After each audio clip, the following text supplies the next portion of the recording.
According to the table 4.1 on page 74, the 5 most ethical professions considered by the people polled included nurse, pharmacist, medical doctor, engineer, and dentist. These particular professions, the purpose of communication is to primarily inform or demonstrate. On the contrary, the 5 least ethical professions, according to the people polled, included senator, advertiser, stockbroker, congressperson, and car salesperson. And these professions, we see the primary purpose of communication is to persuade. I myself am inclined to agree with the people that were polled. I would also likely rate these exact same professions as among the most ethical and or the least ethical. In regard to the second question, the Tristan Harris video, Mr. Harris claims that the ultimate goal of communication is your attention, specifically communication in a screen format, television, or as he's targeting in this speech, social media, and all those apps that social media contains. I firmly believe that the sole purpose of television is to capture your eyeballs through advertising. So I agree, even though I use a different word, I agree that the purpose of that type of communication is to hold your eyes through advertising, and your eyes generally retain your attention or hold your attention.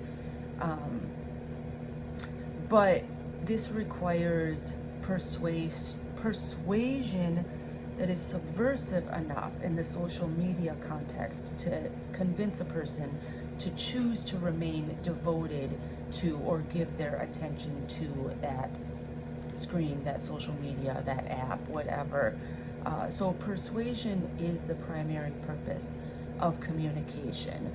Other informative or demonstrative elements are often incorporated, but they are done so to support the persuasion. His definition, the only form of ethical persuasion that exists is when the goal of the persuader are aligned with the goals of the persuadee. I feel that his definition of ethical persuasion is much more subjective and lofty than the definition that our text gives us of providing and delivering accurate, detailed information while crediting outside sources. What he refers to as ethical persuasion is specifically this social media onslaught of, it's an authentic onslaught. It's a social media sabotage of an authentic onslaught of repetitive messages and images that literally and visually onslaught you. They just keep coming at you. And that is a different context than even just a video or an in-person speech.